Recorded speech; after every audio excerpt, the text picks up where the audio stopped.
আজকে বীজগণিত নিয়ে আমি কিছুটা আলোচনা করতে চাই। একেবারে প্রিলিমিনারি স্টেজ, প্রাথমিক স্তরে, বিশেষ করে ষষ্ঠ শ্রেণীর ছাত্রছাত্রীদের জন্য। তাহলে সেটা করতে গেলে আগে দরকার বীজগণিত কী। বীজগণিত একটি গাণিতিক শাখা, যার চিহ্ন এবং সেই চিহ্নগুলো পরিচালনা করার নিয়ম মানে কাজ করা।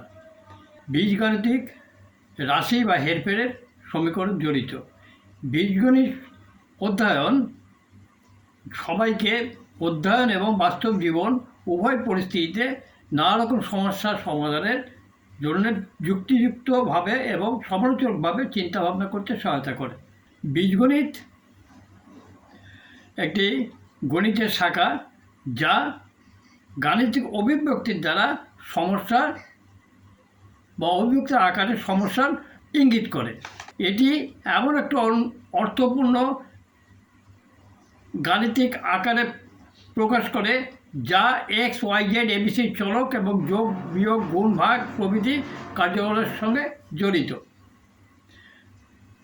বীজগণিতের প্রাথমিক যে ধারণা, বিশেষ করে ষষ্ঠ ছাত্রদের জন্য যেটা দরকার, একটা হচ্ছে ভেরিয়েবল, একটা হচ্ছে কনস্ট্যান্ট।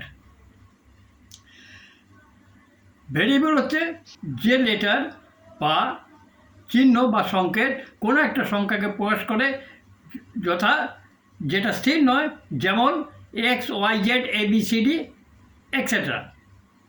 আর যেটা কনস্ট্যান্ট, সেগুলো হচ্ছে কোনো লেটার যখন কোনো চিহ্ন বা সংখ্যার দ্বারা কোনো সংখ্যাকে প্রকাশ করে এবং যার একটা নির্দিষ্ট মান থাকে, যেটা যেমন 1 2 3 4 5 এক্সেট্রা এক্সেট্রা সমান।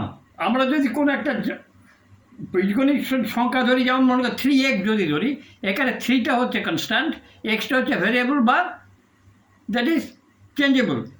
অর্থাৎ এক্সের মান চেঞ্জ হলে টোটাল সংখ্যাটাও চেঞ্জ হয়ে যাবে।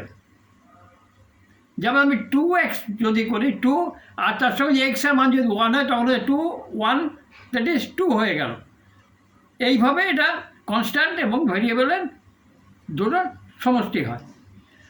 আর বীজগণিতের অঙ্ক করতে গেলে প্রাথমিকভাবে যোগ বিয়োগ গুণ ভাগ এগুলো করতে গেলে যে সূত্রটা দরকার, সেটা হচ্ছে 1 নম্বর হচ্ছে প্লাসে প্লাসে প্লাস, প্লাসে মাইনাসে মাইনাস, মাইনাসে মাইনাসে প্লাস, মাইনাসে প্লাসে মাইনাস। এইটা স্মরণে রেখে যোগ বিয়োগ গুণ ভাগ যে কোনো অঙ্কই আমরা সহজেই সমাধান করতে পারি। এই যেগুলো আমি বলছি সেগুলো সব প্রাথমিক স্তরে, অর্থাৎ অ্যালজেব্রা অঙ্ক করতে যাওয়ার আগে যে ধারণাগুলো প্রয়োজন সেটাই এখানে আমি বর্ণনা করছি। পরবর্তীকালে আমি মানে ক্লাস অনুযায়ী, অর্থাৎ ষষ্ঠ সপ্তম অষ্টম নবম দশম প্রত্যেকটা শ্রেণীর প্রত্যেকটা চ্যাপ্টার ধরে ধরে আমি বিশ্লেষণ করব, যেটা একটু সময় সাপেক্ষ ব্যাপার। এই বীজগণিত অঙ্কগুলো করতে গেলে যেটা দরকার, যেমন যোগ বিয়োগ গুণ ভাগ যাই করি না কেন, প্রথম একটা হচ্ছে ব্র্যাকেটের মধ্যে যে অঙ্কগুলো থাকে সেই কাজটা সবার আগে করতে হবে। 2 নম্বরে উপর রেখাবন্ধনী যদি থাকে সেই কাজটাও আগে করে নিতে হবে। আর গুণ এবং ভাগ যদি করতে হয়, বাদিক দিয়ে শুরু করে ডান দিকে শেষ করতে হবে। আর যোগ বিয়োগের ক্ষেত্রে একই ব্যাপার, বাদিক দিয়ে শুরু করে ডান দিকে শেষ করতে হবে। এই মোটামুটি এইটুকু ধারণার উপর বেশ করে টোটাল অঙ্কটা করা যাবে। তারপর আসবে নানা রকম ফর্মুলা, যেটা প্রথম দিন আমি যেটা প্রকাশ করেছিলাম সেটা আমি আস্তে আস্তে করব। যাতে ফর্মুলাগুলো লাগবে বিভিন্ন অঙ্ক প্রণালী সম্পন্ন করার জন্যে। ফর্মুলা যদি আগেও একদিন বলেছিলাম, আবার আমি রিপিট করছি, যে ফর্মুলাগুলো সর্বক্ষেত্রেই প্রযোজ্য বা প্রয়োজনে রাখবে সেটা হচ্ছে a plus B whole square, a minus B whole square, a square minus B square, a square plus B square, a cube plus B cube, a cube minus B cube, a plus B whole cube and a minus B whole cube. এগুলোকে নিয়েই total আমার algebraic যে মানে গণিতগুলো আছে সেগুলো সম্পূর্ণ করতে হবে।